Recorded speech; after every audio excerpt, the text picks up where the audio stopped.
కారణాలు ఉన్నాయి కానీ బట్ ప్రధానంగా కొన్ని అంశాల మీద ఒకసారి మీ అందరితోటి మాట్లాడాలి అని మీ ద్వారా రాష్ట్ర ప్రజలకి కొన్ని అంశాల పట్ల జై భీమ్రావ్ భారత్ పార్టీ యొక్క స్టాండ్ ఏంటి, జరుగుతున్న విషయాల పట్ల మనం ఎలా అర్థం చేసుకోవాలి అనే దాని మీద ఒక విశ్లేషణ చేయడానికి రాష్ట్ర ప్రజల ముందుకు రావడం జరిగింది. ఈ 100 రోజుల్లో చాలా జరిగిపోతున్నాయి. పోలీస్ ఆఫీసర్లు అరెస్ట్ అవుతున్నారు, సస్పెండ్ అవుతున్నారు. మాజీ ముఖ్యమంత్రుల మీద, మంత్రుల మీద కేసులు కడుతున్నారు.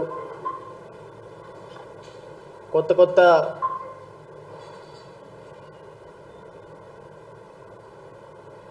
అంశాల మీద గత ప్రభుత్వాన్ని టార్గెట్ చేస్తున్నారు.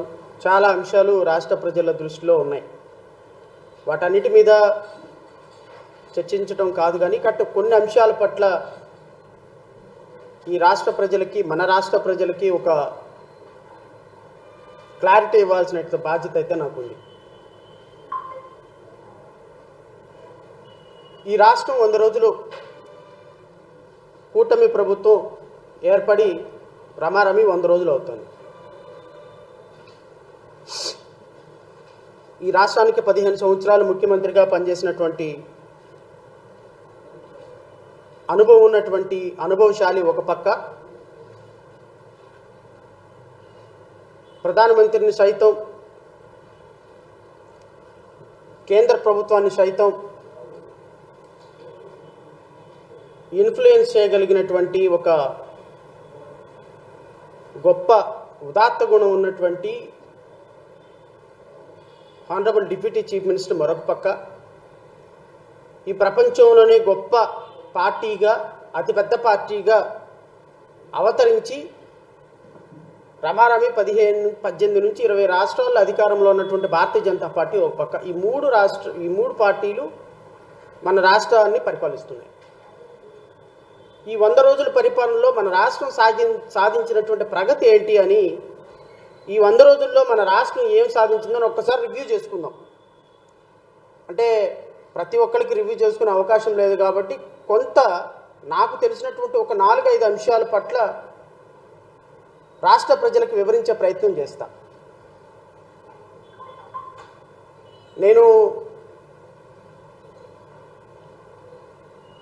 మొదటిగా మొదలుపెట్టేది ముఖ్యమంత్రి దగ్గర నుంచి కాదు కానీ నేను మొదటగా మొదలు పెడుతుంది గౌరవ ఉప ముఖ్యమంత్రి దగ్గర నుంచి నేను మొదలు పెడతాను. ఎందుకంటే కొంచెం ఆయన సినిమా స్టార్ కాబట్టి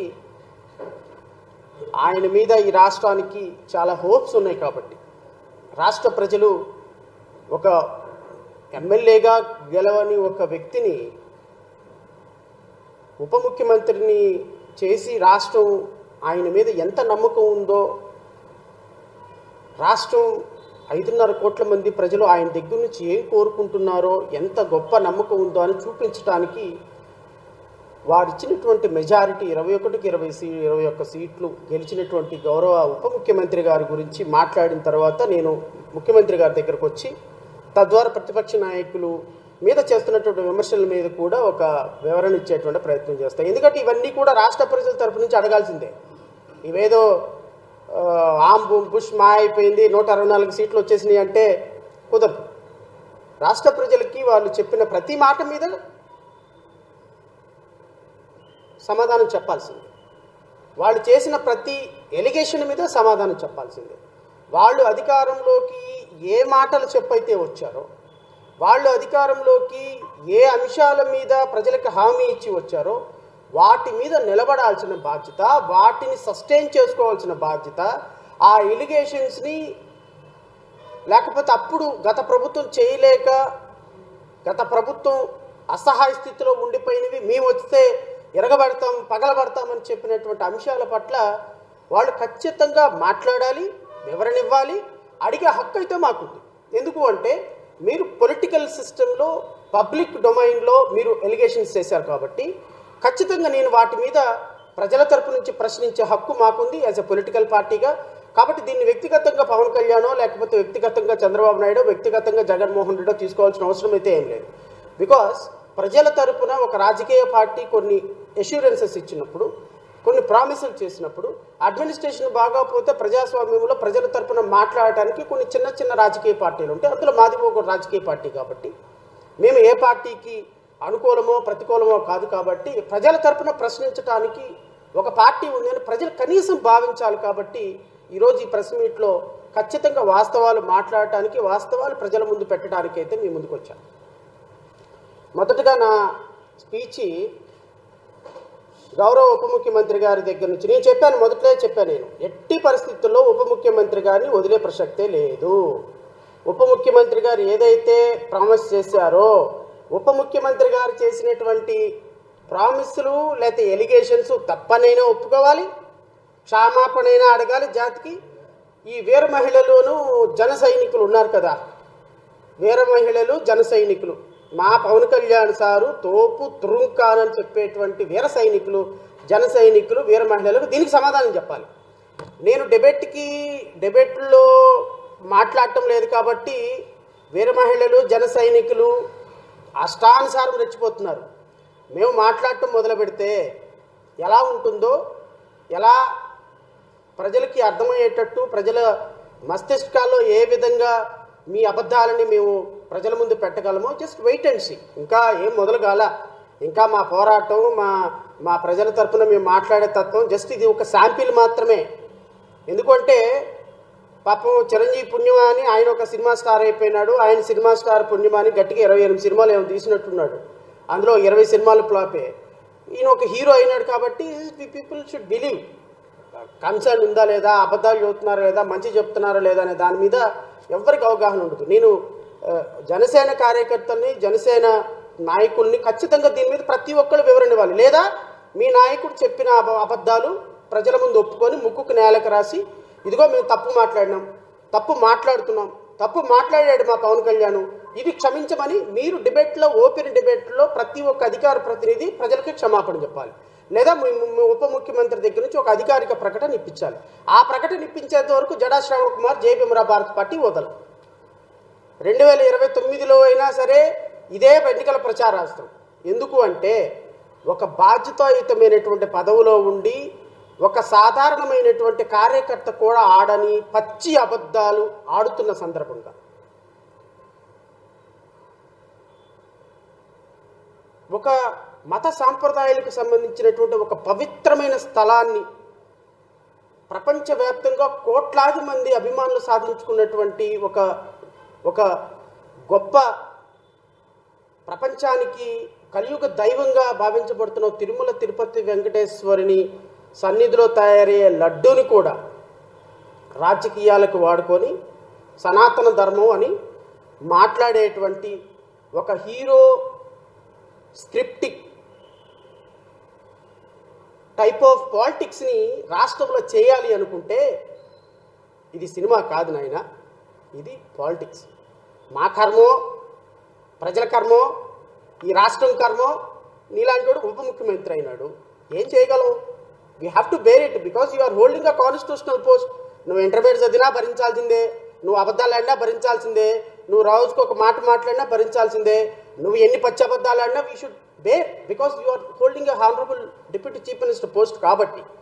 సో నేను మొదటగా ఆయన వీడియో చూపించిన తర్వాత ఇప్పుడున్న ప్రభుత్వం అధికారికంగా నాకు ఇచ్చినటువంటి, గౌరవ డీజీపీ గారు నాకు ఇచ్చినటువంటి ఇన్ఫర్మేషన్ తోటి దీన్ని కంపేర్ చేస్తాను.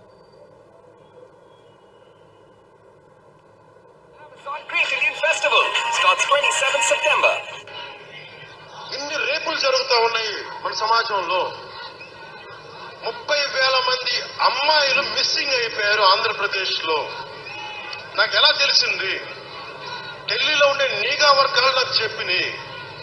మీ ఆంధ్రప్రదేశ్ నుంచి దాదాపు 29,000 మంది అమ్మాయిలు మిస్ అయిపోయారు. నీకు తెలిసా సంగతి? అంటే రెగ్యులర్ గా ఉంటాయి, కొంతమంది మిస్ అవుతారు, ఇంత నాకు తెలియదంటే నేషనల్ క్రైమ్ రిపోర్ట్ పద్ధతికి ఎన్సీబీ రిపోర్ట్ ఇస్తే 29,000 పై దాదాపు 30,000 మంది అమ్మాయిలు మిస్ అయిపోతే దాంట్లో 14,000 మంది తిరిగి వచ్చారని చెప్తా ఉన్నారు పోలీసు. మిగతా 18,000 మంది ఏమయ్యారు? మిగతా ఎక్కడికి వెళ్ళిపోయారు? వీళ్ళ మీద రివ్యూ పెట్టావా జగన్? నువ్వు నీ ఇంట్లో ఒక ఆడపడుచు మిస్ అయితే నువ్వు ఇలాగే చేస్తావా? 18,000 పై చిరుకు అమ్మాయిలు ఇంటికి రాకపోతే నువ్వు ఒక రివ్యూ మీటింగ్ ఎందుకు పెట్టలేదు? డీజీపీ గారిని కూడా అడుగుతున్నా, ఒక్క రివ్యూ మీటింగ్ ఎందుకు పెట్టలేదు? మీరు ఎందుకు మిస్ అవుతున్నారు? ఎందుకు? నాకు వాళ్ళు చెప్పింది ఏంటంటే కేంద్ర నిఘా వర్గాలు నాకు చెప్పింది వైసీపీ వచ్చాక ఎప్పుడు ఉన్నాయి మిస్సింగ్ కేసులు, లేవని కాదు, ఉన్నాయి. ఇంత స్థాయిలో ఎందుకు ఉన్నాయంటే వాళ్ళు ఒక అబ్జర్వేషన్ చెప్పారు. ప్రతి ఊర్లో జాగ్రత్తగా అరవద్దు, వినాలి. అమ్మ కూర్చో. ఈ సరదా షో కాదు, సినిమా కాదు. కూర్చో. సినిమా కాదు, కూర్చో. 20, 30, 18,000 మంది అమ్మాయిలు, 17,000 మంది అమ్మాయిలు ఇంటికి రాకపోతే ఎందుకు మాట్లాడలేదంటే కేంద్ర నిఘా వర్గాల్లోని పెద్దలు నాకు చెప్పింది, వైసీపీ ఈ వాలంటీర్స్ టీమ్ ని పెట్టారు. ప్రతి ఊర్లో, ప్రతి గ్రామంలో ఎవరు మనిషి, ఏ కుటుంబంలో ఎంతమంది ఉంటారు, ఏ కుటుంబంలో ఆడపిల్లలు, అక్కడ ఏమేమి ఉన్నాయి వాళ్ళకి, వాళ్ళు ఎవరైనా అబ్బాయిలు ప్రేమిస్తున్నారా, వాళ్ళలో వితంతువులు ఉన్నారు. సరే, గౌరవ ఉప ముఖ్యమంత్రి గారు అప్పటి ప్రతిపక్ష పార్టీకి ఒక పార్టీకి అధ్యక్షులుగా ఉన్నటువంటి వారు చెప్పినటువంటి మాటలు ఇవన్నీ. సరే, జగన్మోహన్ రెడ్డి ఒక రివ్యూ అయినా పెట్టావా? ఇది సినిమా కాదు, అరవకండి, మాట్లాడకండి, ఈ డైలాగులు కాదు, ఒక ఆడపిల్ల పోతే ఎంత భవిష్యత్తు నీకు అర్థమవుతుందా? ఇవన్నీ మాట్లాడారు. సరే, మంచిది. అప్పుడు గత ప్రభుత్వం బాగా చేయలేదు. గత ప్రభుత్వం బాగా చేయని కారణంగా చాలా వరస్ట్ అడ్మినిస్ట్రేషన్ అయిన కారణంగా వాళ్ళకు నోటారు. నేను 2019 నుంచి 2024 ఈ రోజు వరకు కూడా, అంటే 2019 వైసీపీ ప్రభుత్వం వచ్చిన దగ్గర నుంచి కూటమి ప్రభుత్వం వచ్చేంత వరకు ఎంతమంది అమ్మాయిలు మిస్ అయ్యారు, ఎంతమంది అమ్మాయిలు ట్రేస్ అయ్యారు, కూటమి ప్రభుత్వం వచ్చిన తర్వాత ఈ 3 నెలల 100 రోజుల్లో ఎంతమంది అమ్మాయిలు మిస్ అయ్యారు, అనేది అధికారిక లెక్కలతోటి నేను మీకు రాష్ట్ర ప్రజలకు వివరిస్తాను. ఇది రైట్ ఇన్ఫర్మేషన్ యాక్ట్ 19/9/2024లో సి నెంబర్ 4143/C/20/RTI/CID 2024. ఇది ఆంధ్రప్రదేశ్ రాష్ట్ర ప్రభుత్వం అధికారికంగా నాకు ఇచ్చినటువంటి సమాచారం, అధికారికంగా నేను తెప్పించుకున్నటువంటి సమాచారం ప్రకారం రాష్ట్ర ప్రభుత్వంలో ఆంధ్రప్రదేశ్ రాష్ట్రంలో మిస్ అయిన అమ్మాయిలు ఎంతమంది అమ్మాయిలు ట్రేస్ అయ్యారు, కూటమి ప్రభుత్వం ఎంతమంది మిస్ అయ్యారని నేను చెప్తాను. 2019 సంవత్సరంలో జనవరి నుంచి డిసెంబర్ వరకు మొత్తం 6,896 మంది అమ్మాయిలు మిస్ అయితే అందులో 6,583 మంది ట్రేస్ అయ్యారు. దేవర్ ఫౌండ్. అండ్ ఈ 6,583 మంది తల్లిదండ్రుల దగ్గరకో లేకపోతే ఇంకొకరి దగ్గరకో చేరారు. 2020 సంవత్సరంలో 7,576 మంది మిస్ అయితే అందులో 7,189 మంది దేవర్ ఫౌండ్, ట్రేస్ అయ్యారు. ఆల్మోస్ట్ ఆల్ 98% మిస్ అయిన కేసెస్లో ట్రేస్ అయ్యారు. 2021 సంవత్సరంలో 10,085 కేసెస్ రిజిస్టర్ అయితే అందులో 9,616 మంది మరలా వాళ్ళ తల్లిదండ్రుల దగ్గరికి చేరుకున్నారు. ఆడపిల్లలు మిస్సింగ్ కేసెస్ ఇవన్నీ కూడా. 2022 సంవత్సరంలో 10,433 మంది మిస్సింగ్ కేసెస్ నమోదైతే దాంట్లో 10,994 మంది ట్రేస్ అయినాయి 22 సంవత్సరంలో. ఎందుకు ట్రేస్ అయినాయి అంటే 2021లో నమోదైన కేసులు కూడా 2022లో కొంతమంది అమ్మాయిలు ట్రేస్ అవుతారు కాబట్టి ఇక్కడ మిస్ అయిన కేసుల కంటే ట్రేసింగ్ లెవెల్ ఎక్కువగా ఉంది. సో 10,433 మంది మిస్ అయితే 10,994 మంది ట్రేస్ అయ్యారంటే గత సంవత్సరంలో నమోదైనటువంటి మిస్సింగ్ కేసులు ఒక 500 మంది పిల్లలు ఈ సంవత్సరంలో దొరికారు. 2023 సంవత్సరంలో 10,027 కేసులు నమోదైతే మొత్తం 9,985 మంది ట్రేస్ అయ్యారు. 2024లో అప్ టు జూన్ నెల వరకు, అప్ టు జూలై నెల వరకు, అప్ టు ఈ ఇన్ఫర్మేషన్ ఇచ్చే సమయం వరకు 6021 మంది ట్రేస్ అయితే 3500 మంది, 6021 మంది మిస్ అయితే 3595 మంది, ఇందులో ఒక 2000 మంది గత సంవత్సరంలో నమోదైన కేసులు. అంటే టెంటేటివ్గా కూటమి ప్రభుత్వం వచ్చిన తర్వాత, అంటే ఈ 100 రోజుల్లో రమారమి 6021 మంది మిస్సింగ్ కేసులు అయిపోయాయి. అంటే నేను ఆనరబుల్ డిప్యూటీ చీఫ్ మినిస్టర్ గారు మిమ్మల్ని నేను అడుగుతున్నది ఏంటంటే, టోటల్గా 51,038 కేసులు నమోదైతే దాంట్లో 47,962 మంది ఈ రోజు వరకు ట్రేస్ అయ్యారు. అంటే అర్థం ఏంటి అంటే, గత ప్రభుత్వంలో 97% ఉన్నటువంటి ట్రేసింగ్ పర్సంటేజీ మీరు ఏ లెక్కలో 18,000 నుంచి 20,000 మంది అమ్మాయిలు ట్రేస్ అయ్యారని ఏ నిఘా వర్గాలు మీకు చెప్పినాయి? ఏ నిఘా వర్గాలు మీకు చెవులో వచ్చి అప్పుడు ఉప ముఖ్యమంత్రి కాదుగా, అప్పుడు కాబోయే ముఖ్యమంత్రి ఉప ముఖ్యమంత్రి వాళ్ళకి పాపం గెస్ చేసి ఉంటారు. సార్ పవన్ కళ్యాణ్ గారు మీకు ఒక సినిమా స్క్రిప్ట్ రాసి ఇచ్చిస్తాము, ఆ సినిమా స్క్రిప్ట్ తోటి ఎంతమంది పిల్లలు మిస్ అయ్యారో మీరు చెప్పండి. ఈ దొంగ లెక్కలు, పనికిమాని లెక్కలు, ఎందుకు పనికిరాని లెక్కలు అన్నీ కూడా మా వరకే ఉంటాయి, మీకు మాత్రం మేము చెవులో చెప్తాం. మీరు అమ్మాయిలందరూ మిస్ అయిపోయినారని లక్షల మంది దగ్గర చెప్పండి. మీరు చెబితే ప్రజలందరూ మిస్ అయిపోతారు కాబట్టి, ఊగిపోతూ మీరు మాట్లాడితే ప్రజలందరూ వింటారు కాబట్టి, మీరు సినిమా స్టార్లు కాబట్టి, మీ గొర్రెల మందిలాగా మీ ముందు నుంచినటువంటి జన సైనికులు, వీర మహిళలు అందరూ వింటారు కాబట్టి, మీరు ఇష్టం వచ్చినట్టు అబద్ధాలు చెప్పండి, మాట్లాడండి. ఒక రివ్యూ మీటింగ్ కూడా ఎందుకు పెట్టలేదని అది అడగండి. వీళ్ళందరూ కూడా వాలంటీర్లు తీసుకెళ్లి వీళ్ళందరూ వ్యభిచార వృత్తిలో పడేస్తున్నారని చెప్పండి అని మీకు సమాధానం, మీకు నిఘా వర్గాలు, కేంద్ర నిఘా వర్గాలు చెప్పిని కరెక్టా రాంగా? మీరు ఒకవేళ కేంద్ర నిఘా వర్గాలు చెప్పకుండా మీరే తప్పుడు లెక్కలు, తప్పుడు సిద్ధాంతాలతోటి ప్రజలను మోసం చేస్తున్నారా? ఈ రెండింటికి మీరు సమాధానం చెప్పి తీరాలి. మీరు పవన్ కళ్యాణ్ సమాధానం చెప్పకపోయినా పవన్ కళ్యాణ్ తరపు నుంచి ఎవరైనా వాళ్ళ అధికార ప్రతినిధి సమాధానం చెప్పి తీరాలి రాష్ట్ర ప్రజలకి.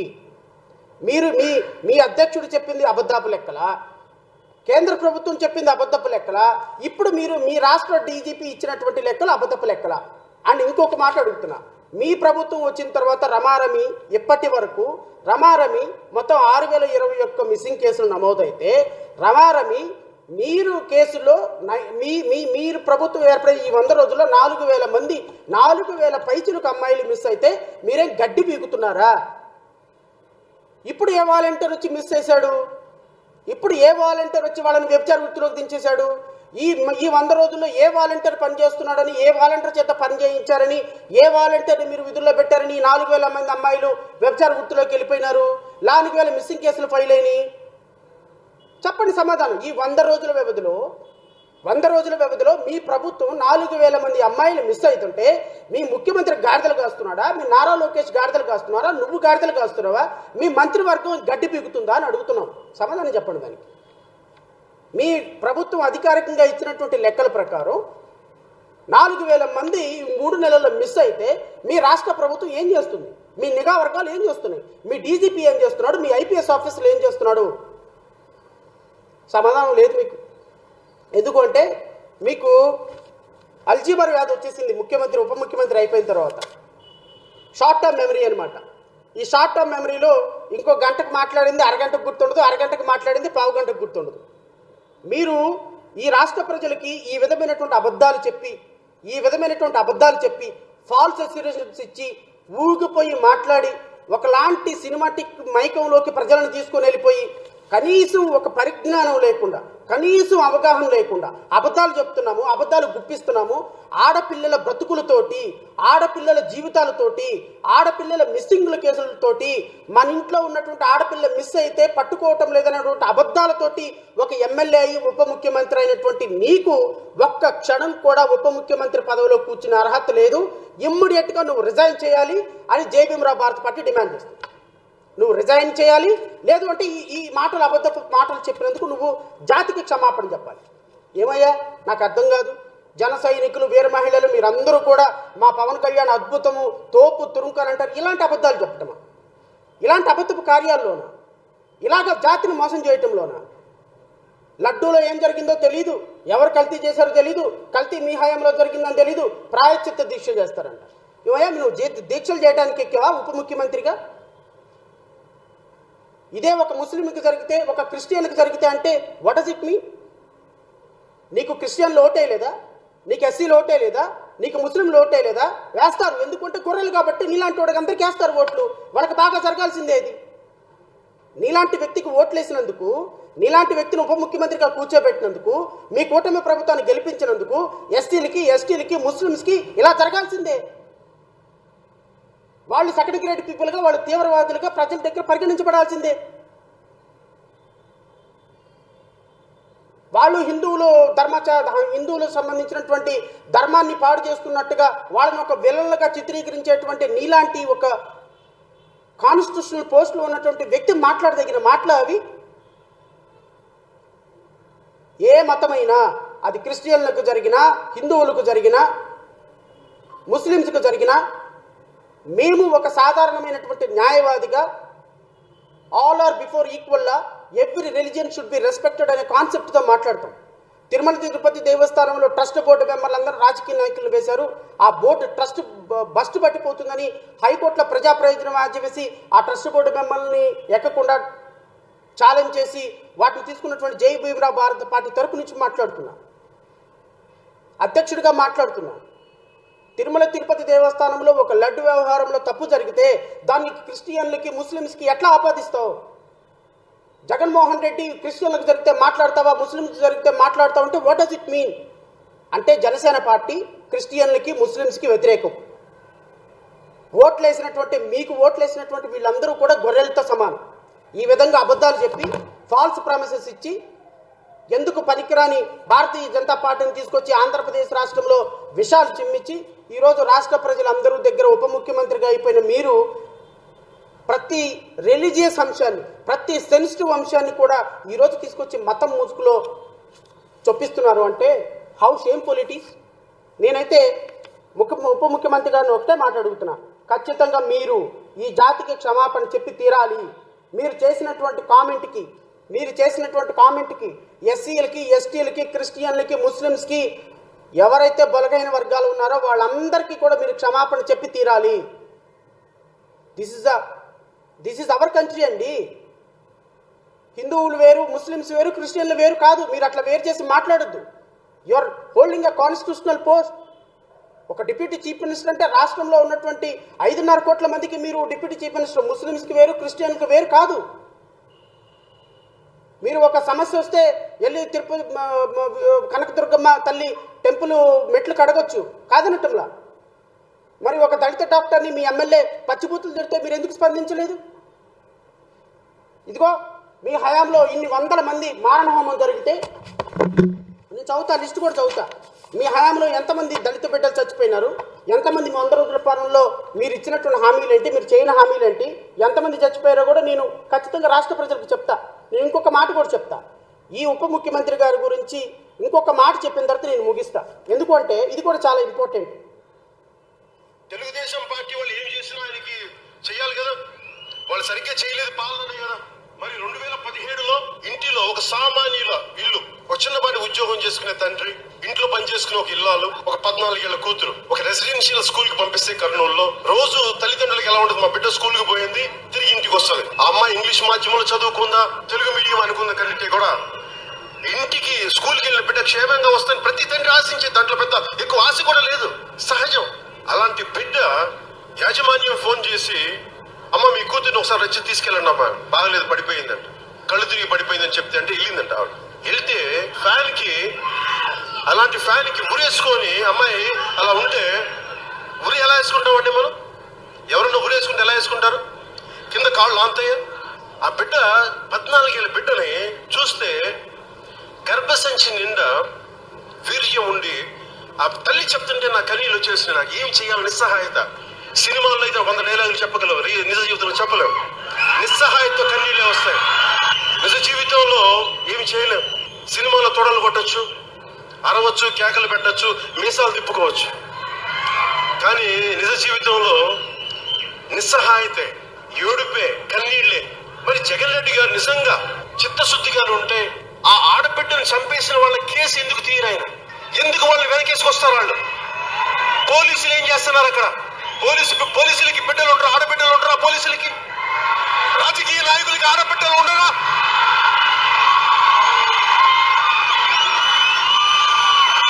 చేసిన ఆ బిడ్డని చంపేసిన విధవలకి ఆడబిడ్డలు లేరా?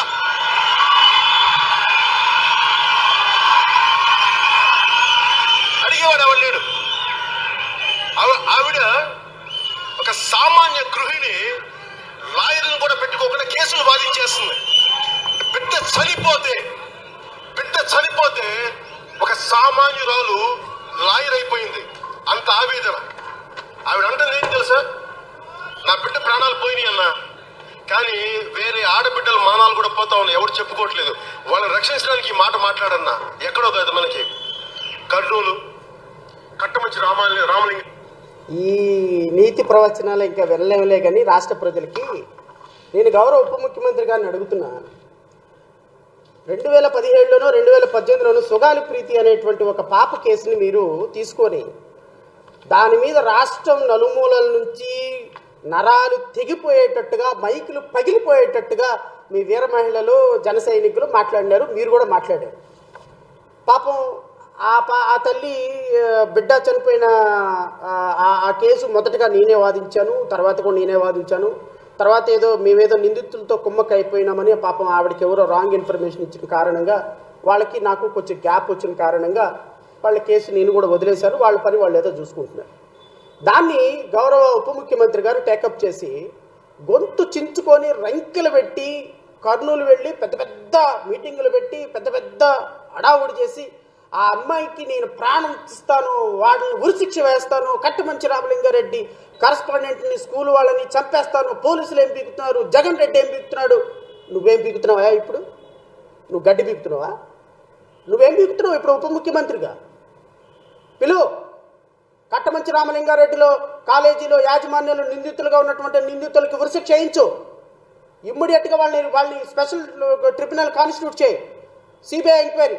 ఇంకోటి కూడా చెప్తా, మేము పెట్టినటువంటి ఎఫర్ట్స్ వల్ల, మేము వేసినటువంటి కేసు వల్ల, మేము వాదించినటువంటి విధానం వల్ల GOMS number 56 dated 28/5/2020 under section 6 of the Delhi establishment police act 1946, the government of Andhra Pradesh hereby accord consent to all the members of Delhi police establishment to exercise the power of the jurisdiction of the member of the Delhi police establishment in the whole the state of the Andhra Pradesh for the investigation into the case registered by the Kurnool and Taluka police station wide FIR crime number 221/2017 under section 302, 201 read with section 34 of IPC and section 3 subclause 2B of SC/ST/POA Amendment Act 2015 under section 10 of the POCSO Act 2015 charged under section 306 and 34 of IPC on alleged rape and murder of girl by name Sugali Preeti so and so 10th class Kattamanchi Ramalingar so and so. 2020 సంవత్సరంలో ఆంధ్రప్రదేశ్ రాష్ట్ర ప్రభుత్వం ఈ కేసుని సిబిఐకి బదలాయిస్తూ సిబిఐని investigation చేయమని ఇచ్చినటువంటి GO. ఈ జీవోను కూడా ఇంప్లిమెంట్ చేయకపోతే సిబిఐ వాళ్ళు ఈ కేసు మేము తీసుకోము, ఇది చాలా చిన్న కేసు, మాకు స్టాఫ్ లేరు, మేము ఇన్వెస్టిగేషన్ చేయము అని రాష్ట్ర ప్రభుత్వం రిక్వెస్ట్ చేసిన తర్వాత చేయకపోతే దీన్ని మళ్ళీ హైకోర్టులో వేసి సిబిఐ ఇన్వెస్టిగేషన్ చేయాలని హైకోర్టులో వేసి ఫైట్ చేసాం మేము. సరే, సబ్సిక్వెంట్గా తల్లిదండ్రులకు నమ్మకం లేదు, వాళ్ళ కేసు వాళ్ళు తీసుకొని వెళ్ళిపోయినారు, that is a different issue. But నా దగ్గర కేసు లేకపోయినా సుగాలి ప్రీతి అనేటువంటి ఒక ట్రైబల్ పాపకి, ఒక నిరుపేద 10 సంవత్సరాల పాపకి నువ్వు చెప్పినట్టుగానే చనిపోయిన పాప గర్భం నిండా వీర్యం ఉన్నటువంటి పాపని ఈరోజు తెలుగుదేశం పార్టీలో ఉన్నటువంటి ఈ నాయకులందరూ కూడా, వాళ్ళు వైఎస్ఆర్ కాంగ్రెస్ పార్టీలో ఉంటే వైఎస్ఆర్లు, తెలుగుదేశంలో ఉంటే తెలుగుదేశం పార్టీలో కూటమి ప్రభుత్వంలో ఉన్నటువంటి ఈ కాలేజీ యాజమాన్యం మీద నువ్వెందుకు చర్యలు తీసుకోవడంలో చెప్పు. సెంట్రల్ బ్యూరో ఆఫ్ ఇన్వెస్టిగేషన్ కేంద్ర ప్రభుత్వ సంస్థ, ఆంధ్రప్రదేశ్ రాష్ట్రంలో కేంద్ర ప్రభుత్వంలో ఉన్నటువంటి భారతీయ జనతా పార్టీ కూడా కూటమిలో భాగస్వామ్యం కాదా? భారతీయ జనతా పార్టీ ఆంధ్రప్రదేశ్ రాష్ట్రంలో అధికారంలో లేదా? ఆంధ్రప్రదేశ్ రాష్ట్రంలో పురంధేశ్వరి లాంటి వ్యక్తుల్ని మెంబర్ ఆఫ్ పార్లమెంట్లుగా గెలిపించలేదా? ఆంధ్రప్రదేశ్ రాష్ట్రంలో భారతీయ జనతా పార్టీ, జనసేన, తెలుగుదేశం పార్టీతో కూడిన కూటమి కాదా అధికారంలో ఉంది. మరి కూటమి ప్రభుత్వం అధికారంలో ఉండగా 2020 సంవత్సరంలో సిబిఐ ఎంక్వైరీకి ఆర్డర్ చేసినటువంటి రాష్ట్ర ప్రభుత్వ జీవోని ఎందుకు ఇంప్లిమెంట్ చేయించలేకపోతున్నావు నువ్వు? భారతీయ జనతా పార్టీ ఎందుకు అడగటం లేదు? భారతీయ జనతా పార్టీ పరిధిలో, భారతీయ జనతా పార్టీ అండర్లో పనిచేసే సెంట్రల్ బ్యూరో ఆఫ్ ఇన్వెస్టిగేషన్ ఈ కేసును టేకప్ చేయటంలో ఏంటి ప్రాబ్లము? అంటే నిందితులతో కుమ్మకైపోయినావా? నిందితులు నీకు కుమ్మకైపోయినారా? సుగాలి ప్రీతి కేసు ఎలక్షన్ మేనిఫెస్టోలో, ఎలక్షన్ ఎజెండాలో వచ్చేసింది కాబట్టి సుగాలి ప్రీతి కేసు అయిపోయిందా? సిగ్గు లేకుండా ఉప ముఖ్యమంత్రి అయ్యుండి ఒక ఆడపిల్లను పట్టుకొని ఆమె దగ్గరికి వెళ్ళి పంపించి, ఆమె హోమ్ మినిస్టర్ దగ్గరికి పంపించి సిఐడికి హ్యాండ్ ఓవర్ చేస్తావా? సిఐడికి నువ్వు హ్యాండ్ ఓవర్ చేసేది ఏందయ్యా? సిఐడికి నువ్వు హ్యాండ్ ఓవర్ చేసేది ఏంది? గత ప్రభుత్వం సిబిఐకి హ్యాండ్ ఓవర్ చేసింది కేసుని. దాన్ని హ్యాండ్ ఓవర్ చేయించు, సెంట్రల్ గవర్నమెంట్తో చెప్పించి. సిబిఐని రప్పించు, సిబిఐతో హ్యాండ్ ఓవర్ చేయించు, సిబిఐని పిలిపించు. మీకు భారతీయ జనతా పార్టీతో మాట్లాడు, అమిత్ షాతో మాట్లాడు. ఊరక అమిత్ షాతో కూర్చొని నా చెవులో చెప్పారు, నా కంట్లో ఊదారు, నా కాళ్ళు చెప్పారు, నా కీళ్ళు చెప్పారు, నేను అసలు రాష్ట్ర కేంద్ర ప్రభుత్వంలో పెద్ద తోపుని తురుక్కొని అంటావు కదా. ఒక చిన్న పాప murder case central bureau of investigation order చేసింది రాష్ట్ర ప్రభుత్వం. నీకు కావాలంటే GOMS number 56 dated 28/5/2020 MS number కూడా ఇస్తున్నా, జీవో నెంబరు. ఇదిగో ఆ గవర్నమెంట్ ఆర్డర్స్. ఈ గవర్నమెంట్ ఆర్డర్స్ తోటి ఆ పాపని సిబిఐకి హ్యాండ్ ఓవర్ చేయించి నిందితులు ఉరిశిక్ష చేయించి నీకు చేతనైతే. సినిమా డైలాగులు చెప్పటం, సినిమా స్టిక్లో మనుషుల్ని ఎప్పటికప్పుడు వేషధారణ మార్చుకోవటం, ఎవరైనా స్క్రిప్ట్ రాసిస్తే మాట్లాడటం, ఆ స్క్రిప్ట్కి అనుగుణంగా యాక్షన్ చేయటం, ఎక్కడ ఏదో ఎమోషనల్ కనెక్టివిటీ జరిగితే అక్కడికి వెళ్ళి మాట్లాడటం. ఇదే పరిపాలన? ఇదే కూటమి ప్రభుత్వం పరిపాలన? 100 రోజుల్లో మీరు సాధించిన ప్రగతి ఇదే? వరదలో చచ్చిపోయిన వాళ్ళ దగ్గరికి రావాయా అంటేనేమో అమ్మ నేను వస్తే అందరూ నా మీద ఎగబడతారు, వాళ్ళందరూ చేస్తారు. నేను ఉప ముఖ్యమంత్రి గారిని అడుగుతున్నా, మీకు ఇంతకు ముందులాగా ప్రతిపక్ష నాయకులాగా ఎలిగేషన్ చేయటం మానేయండి సార్. మీరు ఇప్పుడు పవర్లో ఉన్నారు, మీరు ఆర్డర్ చేయండి. లడ్డు ఎవరు అడల్ట్ చేశాడు గీని ఆర్డర్ చేయండి, అరెస్ట్ చేయండి, అవసరమైతే ఉరి తీయండి. The people of Andhra Pradesh has given such a power to you. నువ్వు మీడియా ముందుకు వచ్చి ప్రకాష్ రాజుని తిడతావు, మీడియా ముందుకు వచ్చి వాళ్ళని తిడతావు. నాకు పవన్ కళ్యాణ్ గారంటే అభిమానం. బికాస్ ఒక సినిమా స్టార్గా వచ్చి టాలెంట్ ఉన్నా లేకపోయినా ఒక మంచి స్టార్గా ఎదిగి తీసిన తక్కువ సినిమాలైనా ఒక స్టార్డమ్ సంపాదించి రాష్ట్ర చరిత్రలో ఒక ఉప ముఖ్యమంత్రి స్థాయికి వచ్చినారు. I'm very glad for this. కానీ ఒక ఉప ముఖ్యమంత్రి స్థానంలో ఉండి ఈ విధమైనటువంటి ఇమ్మెచ్యూర్డ్ స్టేట్మెంట్స్ ఇవ్వటం, ఇమ్మెచ్యూర్డ్ మాటలు మాట్లాడటం, వార్నింగ్లు ఇవ్వటం, నీ స్థాయికి తగ్గట్టు బిహేవ్ చేయకపోవటం ఒక వ్యవస్థని అవమానించినట్టు పవన్ కళ్యాణ్ గారు గుర్తుపెట్టుకోండి. It's not correct. Tirumala Tirupati దేవస్థానంలో మీకు సంబంధం లేని అంశం మీరు అధికారికంగా ఒక ప్రకటన చేసి దీని మీద ఇన్వెస్టిగేషన్ ఆర్డర్ చేస్తున్నాం, కల్ప్రిట్స్ ఎవరో పట్టుకుంటాం, భవిష్యత్తులో ఇలాంటివి జరగకుండా మాట్లాడతామని చెప్పాలి. కానీ సనాతన ధర్మం, ఎస్సీ ఎస్టీలు, క్రిస్టియన్లు వాళ్ళు చేస్తే మీరు ఊరుకుంటారా? వీళ్ళు వస్తే ఊరుకుంటారా? వాళ్ళు వస్తే ఊరుకుంటారా? అంటే కుల మతాల మధ్య చిచ్చు పెట్టేటువంటి ఒక ఉప ముఖ్యమంత్రి ఈ రాష్ట్రంలోకి వచ్చాడు అంటే ఐ ఫీల్ వెరీ బ్యాడ్. మీలాంటి వ్యక్తులుగా ఈ రాష్ట్ర ప్రజలు ఓట్లేసిందని నిజంగా ఐ ఫెల్ట్ వెరీ బ్యాడ్. మీరు రాష్ట్రంలో ఎంతమంది జనసేన కార్యకర్తలు ఉన్నారో ఏంటో నాకు తెలియదు, కానీ కాస్త ఎవరైనా కాస్త కామన్ సెన్స్ ఉన్న వాళ్ళు ఇలా ఉప ముఖ్యమంత్రికి చెప్పండి. ఇంకా ఆయన ప్రతిపక్ష నాయకుడు అనుకుంటున్నాడు, గెలవని ఓడిపోయిన ఎమ్మెల్యే అనుకుంటున్నాడు. కాదు, ఎవరైనా సరే ఆయన ముందు ఒక ఉప ముఖ్యమంత్రి పవన్ కళ్యాణ్ గారిని ఒక బోర్డు పట్టుకుని ఉంచాడు మాట్లాడేటప్పుడు. It is always safe. ఎందుకు అంటే ఆ బోర్డు చూసారే నేను ఉప ముఖ్యమంత్రి అని గుర్తొస్తుంది ఆయనకి. సో సుగాలి ప్రీతి విషయంలో, ఈ ఆడపిల్లల మిస్సింగ్ కేసుల విషయంలో ఎమోషనల్ కనెక్టివిటీని ఆడపిల్లల్ని అడ్డం పెట్టుకొని మీరు ఈరోజు ఉప ముఖ్యమంత్రి అయ్యారు అని నేను అంటున్నా. ఎస్, ఆడపిల్లల విషయాన్ని అడ్డం పెట్టుకొని ఈ ఆడపిల్ల సుగాలి ప్రీతి విషయంలో న్యాయం చేస్తానని చెప్పి తుర్మని పారిపోయినటువంటి పిరికి పందలాగా సిబిఐ ఎంక్వైరీ ఆర్డర్ ఉన్నప్పటికీ కూడా ఆ పాపకి సిఐడి ఇన్వెస్టిగేషన్ చేయించి సిఐడి ద్వారా మరి ఆ మహాతల్లిని కూడా అడుగుతున్నాను నేను, తల్లిని. ఆమె she well known to me. నా దగ్గరికి మొదటగా వచ్చిన ఆవిడ, అమ్మ పవన్ కళ్యాణ్ గారిని నమ్మావు, పవన్ కళ్యాణ్ గారు న్యాయం చేస్తారన్నావు, పవన్ కళ్యాణ్ గారు న్యాయం చేసేంత వరకు పోరాటం చేయమ్మా. మా సపోర్ట్ మీకు అవసరమో కాదో నాకైతే తెలియదు, కానీ బట్ ఒక ఆడపిల్ల, ఒక చిన్న పాప చనిపోయినందుకు మాకు సింపతి ఉంది. ఆ పాపకి న్యాయం జరగాలి ఖచ్చితంగా. మీరు ఏమన్నా పవన్ కళ్యాణ్ గారు న్యాయం చేస్తాడు, ఇంకో 5 సంవత్సరాల వరకు న్యాయం చేస్తాడని ఆగారనుకో, ఆగండి, అది మీ ఇష్టం. కానీ ఖచ్చితంగా మేము మాట్లాడతాం. అబద్ధాల పునాదుల మీద కట్టినటువంటి పవన్ కళ్యాణ్ గోడని ఖచ్చితంగా కూలగొట్టి తీరాల్సిందే, నో డౌట్. ఇలాంటి వ్యక్తి ఖచ్చితంగా రాష్ట్రానికి, రాష్ట్ర ప్రజలకి చాలా చాలా బ్యాడ్ సిగ్నల్ వెళ్ళే అవకాశం ఉంది. కాబట్టి ఖచ్చితంగా నేను పవన్ కళ్యాణ్ గారి విషయంలో మరొకసారి నేను వారిని కోరుతున్నా, దయచేసి మీరు ఇప్పుడు మిస్ అయిన కేసుల విషయంలో పట్టించుకోండి. గత సంవత్సరం మిస్ అయిన కేసులు మీరు అన్నట్టుగా 20,000 మంది అమ్మాయిలను తీసుకురండి. ఎక్కడ ఉన్నారు, ఎవరు అమ్మాయిలను తీసుకొచ్చి ప్రజలకు అప్పచెప్పాలని డీజీపీతో రివ్యూ మీటింగ్ పెట్టి దీని మీద ఒక స్పష్టమైన ప్రకటన చేయాలి. చేయకపోతే 5 సంవత్సరాల పాటు నేను ఇదే మాట్లాడతాను. మీరు ఇది నేను తప్పుగా మాట్లాడాను అని మీరు అధికారిక ప్రకటన వచ్చేంత వరకు నేనైతే వదలను. ఖచ్చితంగా మాట్లాడి తీరుతా. దీని మీద మీరు ఏ విధమైన చర్యలు తీసుకున్నా I'm ready, I don't have any objection.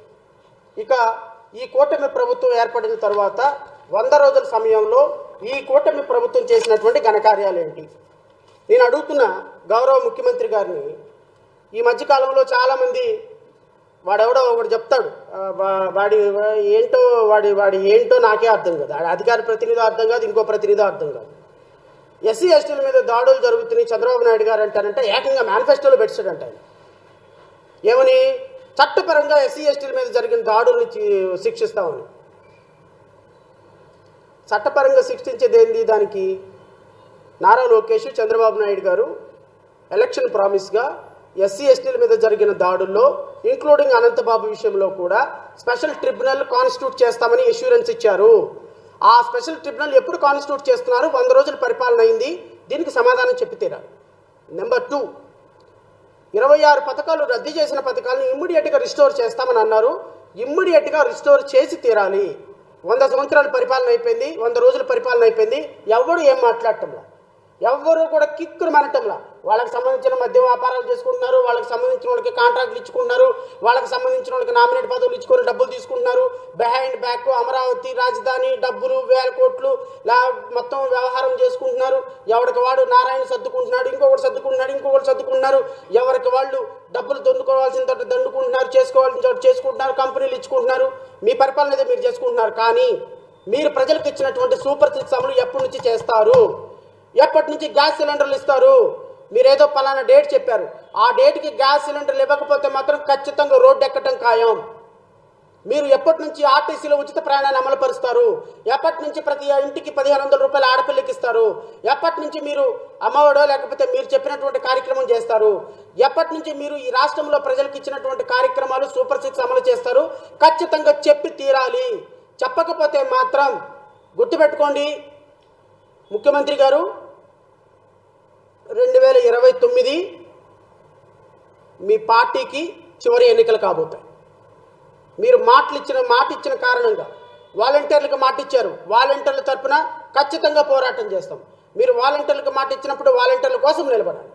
మీరు ఈ రాష్ట్రంలో ఉన్నటువంటి ప్రతి ఉద్యోగికి మాట ఇచ్చినట్టు వాళ్ళ కోసం నిలబడాలి. ప్రతి ఎస్సీ ఎస్టీల పథకాన్ని రిస్టోర్ చేస్తామన్నారు, దానికోసం నిలబడాలి. ప్రతి ఒక్క రూపాయి కూడా సప్లై నిధులు డైవర్ట్ కాకుండా చూస్తామన్నారు, దానికోసం నిలబడాలి. మీరు ఏ సందర్భంలో అయినా సరే సూపర్ సిక్స్ అమలు విషయంలో, ఎస్సీ ఎస్టీల దాడుల విషయంలో మీరు గనక స్పందించకపోతే ఖచ్చితంగా చరిత్రహీనులుగా మిగిలిపోతారు. తెలుగుదేశం పార్టీ అంతరించి గతించిపోయే విధంగా ప్రజలు నిర్ణయం తీసుకుంటారు. దయచేసి మీకు అత్యున్నతమైనటువంటి అధికారం ఇచ్చినారు, అధికారాన్ని నిలబెట్టుకోండి. అత్యున్నతమైనటువంటి అధికారాన్ని నిలబెట్టుకోకపోతే మాత్రం మీరు రేపొద్దున 100 రోజుల పరిపాలన కాబట్టి నేను ఇంతకుమించి ఎక్కువ మాట్లాడను. నా దగ్గర మొత్తం ఎంతమంది మర్డర్ చేశారు, ఎంతమంది రేపులకు గురి కాబడ్డారు, ఎంతమంది దళితుల మీద మీరు దాడులు చేశారనే అంశాలు ప్రతి ఒక్కటి నా దగ్గర ఉన్నాయి. ఇది గత ప్రభుత్వంలో జరిగిన దాడుల కంటే 2 అంతలు ఎక్కువ ఉన్నాయి. చంద్రబాబు నాయుడు గారు, కూటమి ప్రభుత్వం నేతలకు కూడా నేను చెప్తున్నా, దళిత బిడ్డల మీద దాడులు ఎక్కువైపోతున్నాయి, బలహీన వర్గాల మీద దాడులు ఎక్కువైపోతున్నాయి.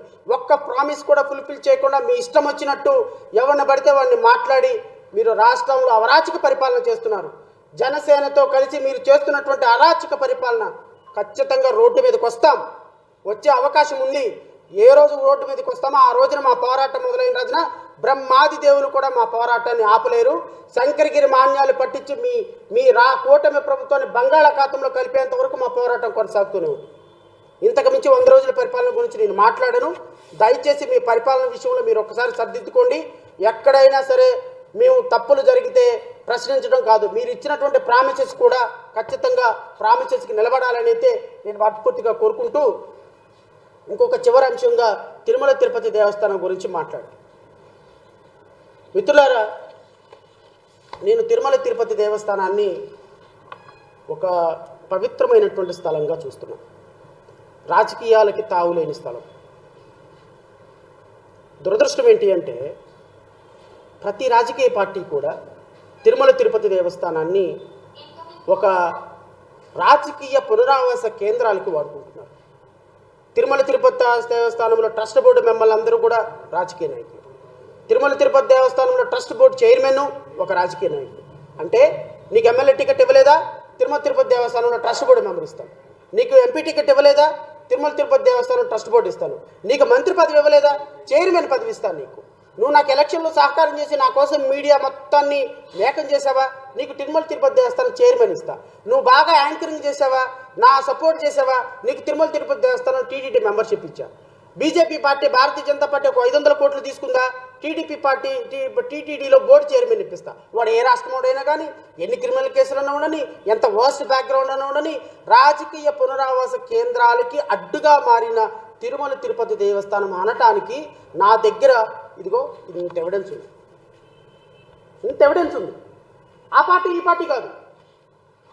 ఎందుకు అంటే తిరుమల తిరుపతి దేవస్థానాన్ని ఒక రాజకీయ పునరావాస కేంద్రంగా మార్చినటువంటి తెలుగుదేశం పార్టీ దగ్గర నుంచి మొదలు పెట్టుకుంటే, దాన్ని కొనసాగించినటువంటి వైఎస్ఆర్సీపీ పార్టీ దగ్గర నుంచి కొనసాగిస్తే, రేపు 2024లో మరలా ఇలాంటి తిరుమల తిరుపతి దేవస్థానం బోర్డుని మరలా అపవిత్రం చేయడానికి చంద్రబాబు నాయుడు తీసుకొచ్చి ఆయనకున్న అనుచర వర్గాన్ని అందరినీ తీసుకొచ్చి అక్కడ చైర్మన్ గాను మెంబర్షిప్ గాను కూర్చోబెట్టుకుంటే నెయ్యి కల్తీగాక ఏమవుతుందండి, స్వామి కల్తీగాక ఏమవుతుందండి, స్వామివారి ప్రసాదం కల్తీగాక ఏమవుతుందండి, అక్కడ వస్త్రాలు కల్తీగాక ఏమవుతుందండి, అక్కడ రూముల అరాచక కార్యక్రమాలు జరిగితే ఏం జరుగుతాయండి, అక్కడ మద్యం దొరక్క ఏమి దొరుకుతాయండి. అరాచకాలకి అడ్డాగా మారిపోయినటువంటి తిరుమల తిరుపతి దేవస్థానం ఎవరి వల్ల? మీ వల్ల, మీ రాజకీయ నాయకుల వల్ల, మీ రాజకీయ ప్రయోజనాలతోటి అక్కడ పదవులు ఇచ్చిన కారణం. నేను ఈ సందర్భంలో 2019లో 2023లో ఒక జీవో ద్వారా తిరుమల తిరుపతి దేవస్థానంలో ఎంతమందిని అపాయింట్ చేశారు, ఎవరు వీళ్ళందరూ అనే దాని మీద ఖచ్చితంగా నేను రాష్ట్ర ప్రజలకు ఒక వివరణ ఇవ్వాలి. సోదరులారా, 25/8/2023లో వైఎస్ఆర్సీపీ ప్రభుత్వం ఒక జీవో ఇచ్చింది.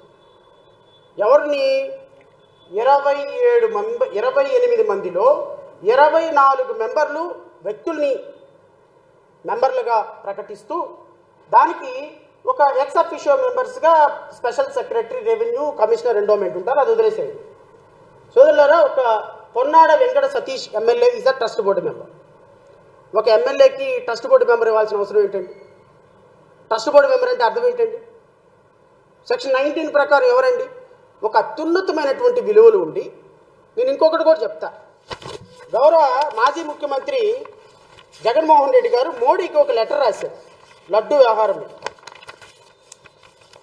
The board of trustees consist of strong devotees of eminence from the diverse backgrounds and those recommended by union ministers and chief minister of other states well. This has been the practice for several decades. కొన్ని సంవత్సరాల నుంచి వివిధ రాష్ట్రాల ముఖ్యమంత్రులు, ప్రధానమంత్రి, home మినిస్టర్లు recommend చేసిన వాళ్ళకి ట్రస్ట్ బోర్డు మెంబర్లుగా నియమించడం ఒక ప్రాక్టీస్గా వస్తుంది అంట. అంటే ట్రస్ట్ బోర్డు మెంబర్లు అంటే రాజకీయ ప్రయోజనాలతో వేసేటువంటి మెంబర్షిప్లా? వైవి సుబ్బారెడ్డి లాంటోడు చైర్మన్ అంటే ఒక బొట్టు పెట్టుకోగానే శుద్ధపూస అయిపోతాడా? ఒక హారతి ఇవ్వగానే కరుణాకర్ రెడ్డి ఒక శుద్ధపూస అయిపోతాడా? నేను మళ్ళీ చెప్తున్నా, I'm talking about institutional significance. I'm not talking about a political affiliation. ఒక రాజకీయ ప్రయోజనాలతోటి తిరుమల తిరుపతి దేవస్థానాన్ని చూస్తుంటే, రాజకీయ ప్రయోజనాలతోటి తిరుమల తిరుపతి దేవస్థానంలో రాజకీయ అపాయింట్మెంట్ జరుగుతుంటే, ఈ నెయ్యి కల్తీ కాక, అక్కడ వస్త్రాలు కల్తీ కాక, స్వామివారి ప్రసాదం కల్తీ కాక, అక్కడ ఉన్నటువంటి పొద్దున్నే చేసేటువంటి దర్శనాలు కల్తీ కాక, అక్కడ ఉన్నటువంటి రూములు కల్తీ కాక, అక్కడ ఉన్నటువంటి రూముల అరాచక కార్యక్రమాలు జరగక, కొండ అపవిత్రం కాక ఏమవుతుందని అడుగుతున్నా.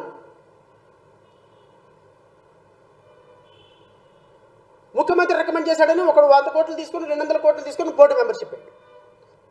రాజకీయ నాయకులకు ఏం పని అంటున్నా అక్కడ? ఇప్పుడు తెలుగుదేశం పార్టీ ఏం చేయబోతుంది? నేను ఎంత చదివిన తర్వాత వస్తా. Samineni Udayabhanu MLA is a trust board member. ఏమైపోయినాడు ఎమ్మెల్యే సామినేని ఉదయభాను? ఇంత బారును పెట్టాడు మీకు. మొన్న ఆయనకు ట్రస్ట్ బోర్డు మెంబర్ ఇచ్చారు. ఈ మహానుభావుడి మీద ఎన్ని కేసులు ఉన్నాయో తెలుసా? ఈ మహానుభావుడి మీద ఎన్ని కేసులు ఉన్నాయి? ట్రస్ట్ బోర్డు మెంబర్ అంటే ఈ మహానుభావుడి మీద ఎన్ని కేసులు ఉన్నాయి? సామినేని ఉదయభాను మీద crime number 242 of 2018, crime number 282, ఇంకా సిరీస్ ఆఫ్ కేసులు, ఒక 20 కేసులు ఉన్నాయి ఈ మహానుభావుడి మీద. ఇన్ని కేసులు ఉన్న వాడిని తీసుకొచ్చి నువ్వు తిరుమల తిరుపతి దేవస్థానం ట్రస్ట్ బోర్డు మెంబర్గా వేస్తావా? బుద్ధి జ్ఞానం ఏమైనా ఉందా మీకు అసలు కనీసం? తిప్పస్వామి ఎమ్మెల్యే, ఈయన ఒక ట్రస్ట్ బోర్డు మెంబరు. ఇంకో ఆయన సతీచంద్ర, అసలు అన్నిటికంటే ముఖ్యంగా విజయసాయిరెడ్డి అల్లుడు సత్యచంద్రారెడ్డి. విజయసాయిరెడ్డి అల్లుడు 100 కోట్ల రూపాయల కుంభకోణంలో అతను ఒక దోషి. అప్రూవర్గా మారి నన్ను క్షమించండి, నేను ఢిల్లీ లిక్కర్ స్కామ్లో నేను కూడా ఒక నిందితుడిని, నేను మొత్తం చెప్పేస్తాను, నన్ను విడుదల చేయండి అని సిబిఐ దగ్గర అప్రూవర్గా మారి ఆ అప్రూవర్ ద్వారా బెయిల్ తీసుకొచ్చుకున్నటువంటి ఈ వ్యక్తిని తీసుకొచ్చి ట్రస్ట్ బోర్డు మెంబర్గా వేస్తావు నువ్వు. విజయసాయిరెడ్డి చెప్పాడని ఒకటికి, సుబ్బారెడ్డి చెప్పాడని ఒకటికి, వెంకట్రావు చెప్పాడని ఒకటికి ట్రస్ట్ బోర్డు మెంబర్గా వేస్తే రేపొద్దున ఈ ట్రస్ట్ బోర్డు మెంబర్షిప్ ఏమవుతుంది? పొల్యూట్ కాక ఈ సత్యచంద్రారెడ్డి వచ్చి ఏం చేస్తాడు? అప్పటి వరకు ఉన్న నెయ్యి కాంట్రాక్టర్లన్నీ రద్దు చేసేయటం. ఆయన ట్రస్ట్ బోర్డు మెంబర్కి ఈయన కదా అప్రూవ్ చేయాల్సింది. మెంబర్సే కదా, ట్రస్ట్ మెంబర్సే కదా. ఆయనకు కావాల్సిన తీసుకొచ్చి రాసిపడేసుకుంటాడు రేపొద్దున. వాళ్ళు 100 కోట్లు 200 కోట్లు 300 కోట్లు లంచాలు తీసుకోక వాళ్ళు శుద్ధ పుస్తులా వీళ్ళంతా? ఇంకొక ఆయన ఉన్నాడు డాక్టర్ కేతన్ దేశాని. ఇంక నేను చదువుకుంటూ పోతే BJP float state BJP president ఒక అతను ఉన్నాడు, doctor yes Shankar, BJP state protocol president BJP. Doctor Amul కలే, ఇతను ఎక్కడో వేరే స్టేట్లో బీజేపీకి వార్డు మెంబర్. ఇతను తీసుకొచ్చి ట్రస్ట్ బోర్డు మెంబర్గా వేసేసాడు. డాక్టర్ కేతన్ దేశాయ్. ఈ కేతన్ దేశాయ్ అనేటువంటి వ్యక్తి ముంబైలో ఉంటాడు, మహారాష్ట్రలో. ఒక డాక్టర్ వృత్తికి పనికిరాడు, ఈజ్ హైలీ కరప్ట్ మ్యాన్ అని అతను డాక్టర్ వృత్తి నుంచే తొలగించినటువంటి ఆ రాష్ట్ర డాక్టర్ వృత్తి నుంచే మెడికల్ కౌన్సిల్ తొలగించినటువంటి వ్యక్తిని తీసుకొచ్చి భారతీయ జనతా పార్టీలో మోడీ చెప్పాడు, అమిత్ షా చెప్పాడని ఇక్కడ తీసుకొచ్చి ట్రస్ట్ బోర్డు మెంబర్ ఇచ్చాడు. ఈ మెంబర్లందరూ కూడా రాజకీయ ప్రయోజనాలతోటి పునరావాస కేంద్రాలుగా మారి అక్కడ తిరుమల తిరుపతి దేవస్థానాన్ని పొల్యూట్ చేస్తుంటే నేను ఇప్పుడు అడుగుతున్నా కూటమి ప్రభుత్వాన్ని, రేపొద్దున మీరు కూడా ఇదే చేయబోతున్నారా అని అడుగుతున్నా. మీకు 24 గంటలు ఒక ఛానల్ కొమ్ముగాసిందని, ప్రభుత్వాన్ని కొమ్ముగాసిందని, ఇప్పుడు మీకు కొమ్ముగాస్తుందని ఒక ఛానల్ చైర్మన్కి మీరు ఆయనకి ఒక చైర్మన్ పదవి ఇవ్వాలని చూస్తున్నారు. ఇదే కనుక జరిగితే రేపొద్దున జరగబోయే తిరుమల తిరుపతి దేవస్థానంలో ఇలాగే జరుగుతాయి. రేపు ట్రస్ట్ బోర్డు మెంబర్లుగా రాజకీయ ప్రయోజనాలతోటి నీకు ఎమ్మెల్యే టికెట్ ఇవ్వలేదా? అయితే తిరుమల తిరుపతి దేవస్థానంలో ట్రస్ట్ బోర్డు మెంబర్షిప్ ఇస్తాను. ఇదే రాజకీయ ప్రయోజనాలతో ఇచ్చే జరిగేది. నేను నెయ్యి కల్తీ అయిందా లేదా? I'm not on that. ఎప్పటికైనా మనం తిరుమల తిరుపతి దేవస్థానం యొక్క ప్రతిష్టను నిలబెట్టే పనులు మీ కూటమి ప్రభుత్వం చేస్తుందా, చేయటం లేదా? ఎస్, ట్రస్ట్ బోర్డు మెంబర్గా ఒక ఆధ్యాత్మికత కలిగినటువంటి సద్గురుని తీసుకొచ్చి పెట్టండి, లేకపోతే ఒక మెంబర్గా ఒక చిన్నజీఆర్ స్వామిని పెట్టండి. మీకు ఎవరైతే మంచిగా ఉంటారో, ఫిలాసఫీలో బాగుంటారో, దేశంలో పర్యావరణాన్ని ప్రేమించే వాళ్ళు ఉన్నారు, ప్రాణం పోయినా ₹1 లంచం తీసుకోకుండా అత్యున్నతమైనటువంటి పనులు చేసేటువంటి వాళ్ళు ఐఏఎస్లు, మాజీ ఐఏఎస్ ఆఫీసర్లు ఉన్నారు, మాజీ జస్టిస్లు ఉన్నారు, నిజాయితీగా తిరుమల పవిత్రతను కాపాడే స్వామీజీలు ఉన్నారు. వాళ్ళని తీసుకొచ్చి చైర్మన్లు చేయండి అయ్యా, వాళ్ళని తీసుకొచ్చి ట్రస్ట్ బోర్డు మెంబర్లుగా చేయండి. అంతేగాని ఇంకొక ఆయనేమో TV5 ఆయన ఏదో మీకు ఏదో చేశాడని ఆయన తీసుకొచ్చి చైర్మన్ చేస్తారా? లేకపోతే ABN వాళ్ళని తీసుకొచ్చి ఇంకోటి చేస్తారా? లేకపోతే సాక్షిలో పనిచేశాడు కాబట్టి తీసుకొచ్చి ఇంకొకరు చేస్తారా? లేకపోతే మీకు ఎవరో కాంట్రాక్టర్లు ఇచ్చారు కాబట్టి, లేకపోతే మీకు ఎవడో డబ్బులు ఇచ్చాడు కాబట్టి, లేకపోతే మీరు జైల్లో ఉన్నప్పుడు మీకు బెయిల్ వేశాడు కాబట్టి, లోత్రా చెప్పాడు కాబట్టి, లేకపోతే శ్రవణ్ కుమార్ మీకు సపోర్ట్గా ఉన్నాడు కాబట్టి శ్రవణ్ కుమార్ లాంటి వాడికి ఇట్లా కాదు చేసేది. ఆ స్థాయికి ఉన్నటువంటి వ్యక్తి, నిజంగా తిరుమల పవిత్రతను కాపాడగలిగినటువంటి వ్యక్తికి మీరు ఆ పదవి ఇస్తే రేపొద్దున వాళ్ళు అక్కడికి వచ్చి చేసేది స్వామివారి భక్తితోటి, స్వామివారికి ₹1 నష్టం జరగకుండా చేసేటువంటి కార్యక్రమాలు ఉంటాయి. I'm not talking about a particular political party. 2014 నుంచి 19 వరకు నువ్వు చేసినటువంటి కార్యక్రమాలే జగన్మోహన్ రెడ్డి గారు చేసినారు. జగన్మోహన్ రెడ్డి గారు చేసినటువంటి తప్పే మళ్ళీ రేపు మీ కూటమి ప్రభుత్వం చేయబోతే తిరుమల పవిత్రతను కాపాడేది ఎవరన్నా? నేను ఒక మాట అడుగుతున్నా.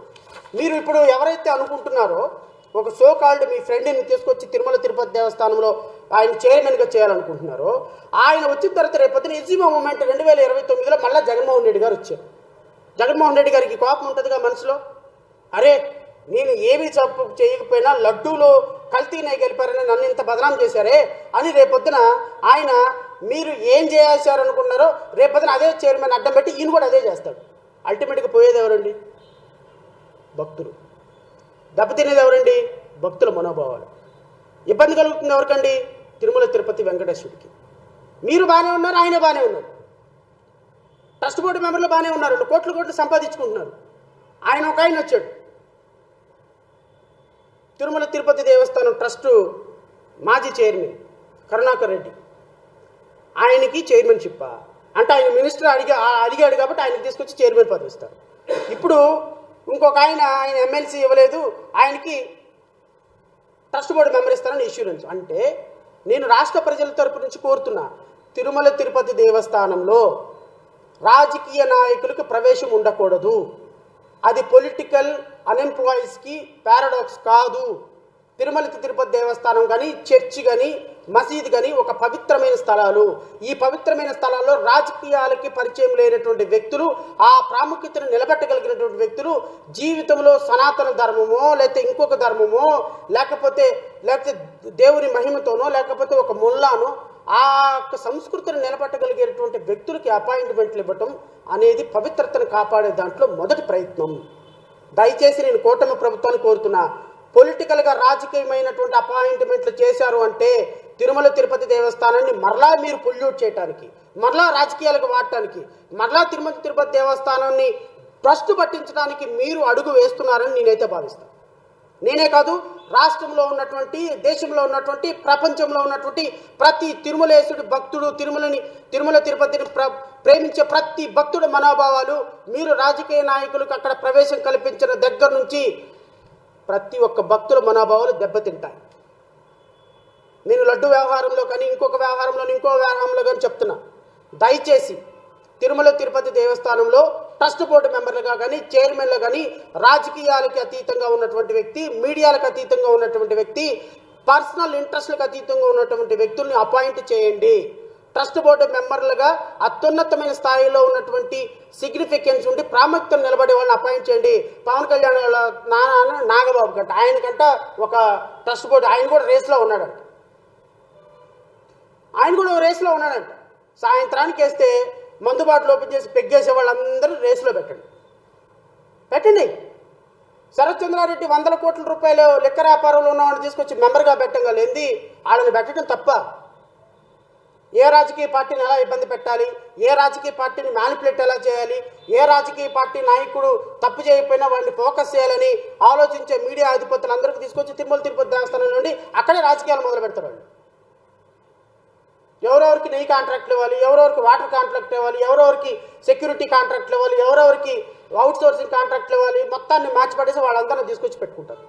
బిజినెస్లు చేసేవాళ్ళకి, రాజకీయాలు చేసేవాళ్ళకి, మతాలని ప్రోత్సహించే వాళ్ళకి తిరుమల తిరుపతి దేవస్థానంలో ఎంట్రీ ఇవ్వటం అనేది మహాపాపం. గుర్తుపెట్టుకోండి చంద్రబాబు నాయుడు గారు.